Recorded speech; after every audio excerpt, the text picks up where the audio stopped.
வணக்கம் ஃப்ரெண்ட்ஸ், நான் ரமணன். இன்றைக்கி நம்ம பார்க்க போகிற டாபிக் என்ன அப்படின்னா, ஒரு சீலிங் ஃபேனில் என்னென்ன ஃபால்ட்டுலாம் இருக்கும் அப்படிங்கிறத ப்ராக்டிக்கலாக பார்க்க போகிறோம். இது வந்து பேசிக் கிளாஸாக இன்னும் போயிட்டுருக்கு.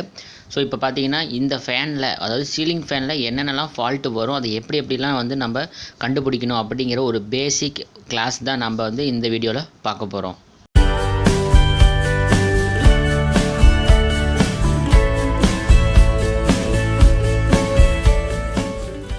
ஓகே, ஃபஸ்ட்டு நம்ம ஒரு ஃபேன் நம்ம கைக்கிட்ட வந்துச்சு அப்படின்னா என்ன ஃபால்ட் இருக்குது அப்படிங்கிறத நம்ம என்ன கண்டுபிடிக்கணும் அப்படிங்கிறத ஸ்டெப்பாக நான் வந்து இப்போ சொல்லிடுறேன்.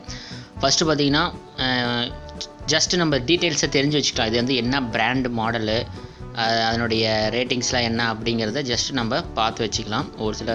ஒரு இதுக்கு தேவைப்படும், இருந்தாலும் நம்ம பார்த்து வச்சுக்கிறது நல்லது.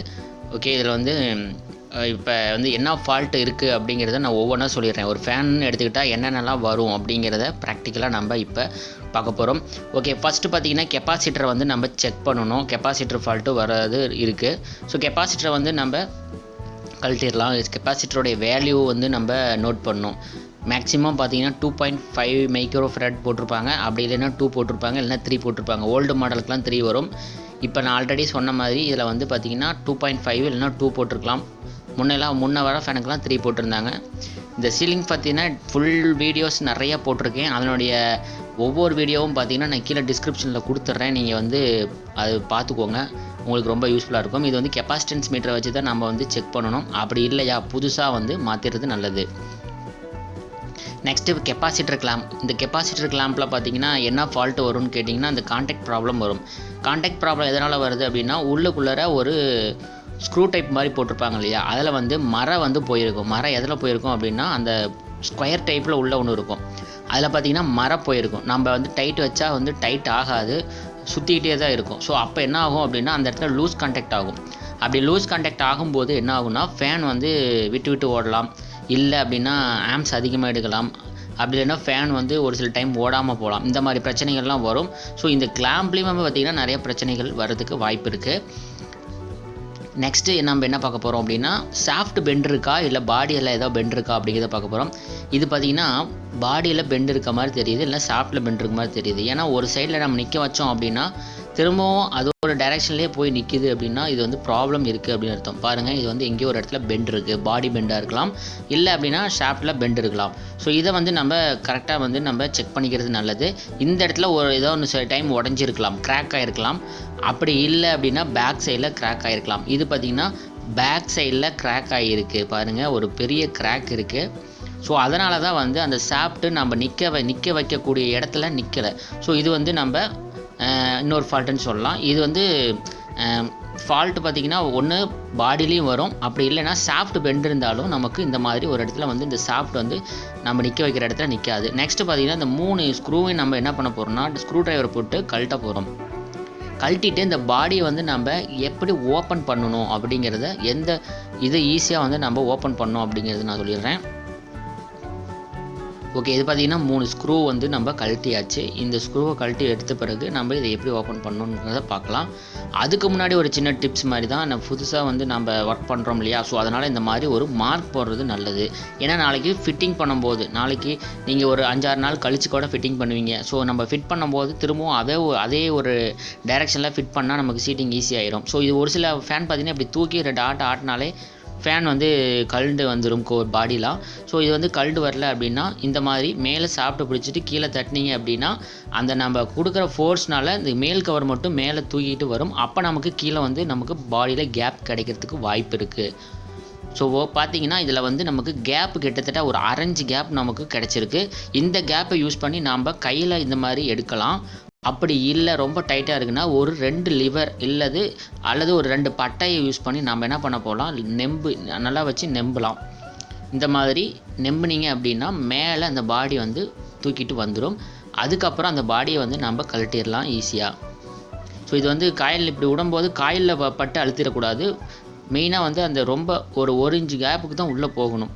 ஸோ நெக்ஸ்ட்டு பார்த்திங்கன்னா இந்த ஒயர் காடி பார்த்திங்கன்னா ஒரு சில சாஃப்ட்டுக்கு இந்த காடி வந்து வராது. ஒரு சில கம்பெனி ஃபேனுக்கு பார்த்திங்கன்னா இந்த காடி வந்து வரும். அது வந்து நம்ம ஒயரை வந்து உள்ளே விட்டு தான் நம்ம எடுத்தாகணும். ஓகே, இப்போ நம்ம என்ன பண்ண போகிறோம்னா இதை வந்து நான் வந்து நம்பி எடுத்துக்கிறேன். ஒரு சில ஃபேன் கையிலேயே கழட்டுற மாதிரி வரும். ஒரு சில ஃபேன் பார்த்தீங்கன்னா ஸ்க்ரூ மூணையும் கழட்டினோடனே 2 பாடியுமே ஈஸியாக வந்துடும். அதுக்கு என்ன ஃபால்ட் அப்படிங்கிறதையும் நான் சொல்லிடுறேன். ஓகே, இந்த பேரிங் பார்த்தீங்கன்னா 6201 6202 அப்படிங்கிற 2 பேரிங் வரும். ஓகே, இப்போ பார்த்தீங்கன்னா உங்களுக்கே தெரியும் இந்த காயிலில் நல்லா தான் இருக்குது. இப்போ நம்ம என்ன பண்ண போகிறோம்னா அந்த ரவுண்டாக இருக்கிற அந்த ரோட்டாரை நம்ம இப்போ எடுக்க போகிறோம். அந்த ரோட்டாரை எடுத்து எப்பயுமே வந்து தனியாக வந்து வச்சிடணும். ஏன்னா நம்ம இதை கீழே போட்டுட்டோம் அப்படின்னா ரொம்ப சிரமம். பெண்ட் ஆயிடுச்சு அப்படின்னா அந்த பெண்ட் எடுக்கிறதும் ரொம்ப கஷ்டமாக இருக்கும். நம்ம வந்து இதை கழட்டினோன்னே ஒரு ஓரத்தில் நம்ம நீட்டாக வச்சுறது நல்லது. ஓகே, இப்போ பார்த்தீங்கன்னா இதில் பெண்டு இருக்கா அப்படிங்கிறத பார்க்கலாம். இது பார்த்தீங்கன்னா பாடி பெண்ட் இருக்கிறதுனால இப்படி ஆடுதா இல்லை சாஃப்ட் பெண்ட் இருக்கிறதுனால ஆடுதான்னு தெரில. ஃபஸ்ட்டு பாடி நம்ம கரெக்ட் பண்ண பிறகு தான் தெரியும் இது சாஃப்ட் பெண்டா இல்லை பாடியில் பெண்ட் இருக்கா அப்படிங்கிறத. ஓகே, நெக்ஸ்ட் இதை எப்படி கழட்டுறதுங்கிறத பார்க்கலாம். இந்த பாடி கீழ் கவரை வந்து கழட்டுறதுங்கிறது ரொம்பவே ஒரு சிரமமான விஷயம். அதுவும் இந்த மாதிரி அலுமினியம் இந்த மாதிரி தகர பாடிக்கெலாம் பார்த்திங்கன்னா ரொம்ப சிரமமாகவே இருக்கும். அதுக்கு இது நான் ஒரு ஐடியா வச்சுருக்கேன். அதை எப்படி பண்ணணும் அப்படிங்கிறத காட்டுறேன் பாருங்கள். ஃபஸ்ட்டு இந்த இடத்துல வந்துட்டு லைட்டாக தட்டலாம். ஆனால் இந்த பாடி நம்ம தட்டுறதுக்கு சான்சஸ் கம்மி தான். ஏன்னா ஆல்ரெடி பார்த்திங்கன்னா உடஞ்சிருக்கு. இன்னொரு மெத்தடில் இந்த மாதிரி சுற்றி விட்டு மேல் ஷாஃப்ட்டில் தட்டினா பேரிங் மட்டும் லூஸ் ஆகி கழண்டு வரத்துக்கு சான்சஸ் இருக்குது. இந்த மாதிரி மெத்தட்லையும் நாம் இப்போ தட்டுறது அப்படிங்கிறது சிரமம் தான். ஏன்னா பாடி வந்து உடஞ்சிருக்கு. ஸோ இதுக்கு இன்னொரு ஐடியா இருக்குது. அந்த ஐடியாவில் தான் வந்து கழட்ட போகிறோம். இதுக்கு புல்லர்லாம் ரெடி பண்ணி வச்சுருக்காங்க. ஸோ ஒரு சில பேர் பார்த்திங்கன்னா புல்லர் யூஸ் பண்ணுவாங்க. நம்மக்கிட்ட புல்லர் கிடையாது. ஏன்னா அது அந்தளவுக்கு வந்து இது ஒரு பெரிய விஷயமே கிடையாது.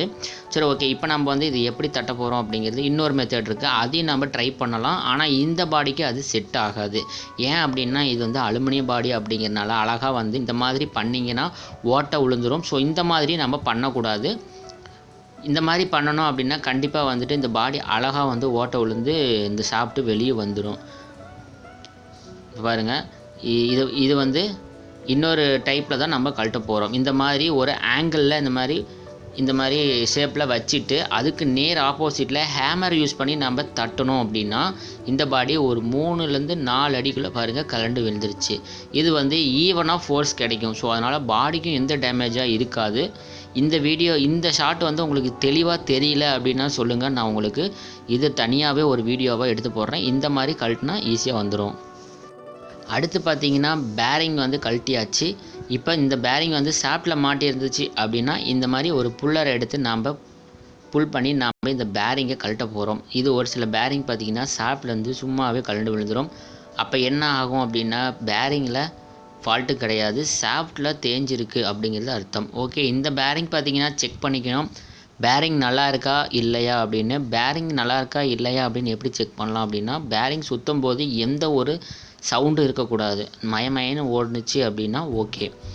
நெக்ஸ்ட் பார்த்திங்கன்னா இந்த பேரிங்கு நல்லா இருக்கான்னு நம்ம செக் பண்ண பிறகு இதை வந்து ஷாஃப்ட்டில் வந்து போட்டு பார்க்கணும். ஷாஃப்ட்டில் வந்து டைட்டாக போகுதா இல்லை லூஸாக போகுதா அப்படிங்கிறத பார்க்கணும். டைட்டாக போச்சுன்னா ப்ராப்ளம் இல்லை. ரொம்ப லூஸாக போகுது அப்படின்னா இதை வந்து ஷாஃப்ட்டு நம்ம சேஞ்ச் பண்ணணும். இல்லைன்னா கொத்தி விட்டு போடலாம். லைட்டாக போகுது அப்படின்னா கொத்தி விட்டு போடலாம். அதேமாரி இந்த சீட்டிங்கு ஒரு சில டைம் தேஞ்சிருக்கும். ரொம்ப தேஞ்சிருந்தது அப்படின்னா ஷாஃப்ட்டை வந்து புதுசாக மாற்றலாம். ஷாஃப்ட் மாற்றுற வீடியோஸ்லாம் போட்டிருக்கேன். அதையும் கீழே டிஸ்கிரிப்ஷனில் கொடுத்துருக்கேன், பார்த்துக்கோங்க. ஓகே, இதை ஃபுல்லாக உருவி எடுத்துகிட்டு புதுசாக வந்து ஒரு ஷாஃப்ட் அடிக்கிற மாதிரி இருக்கும். அடுத்த பிரச்சனை என்ன அப்படிங்கிறத பார்த்தா இந்த லீடு ஒயர் இருக்குது பார்த்தீங்களா, அது வந்து ஸ்லீவோட எரிஞ்சு இருக்கும்.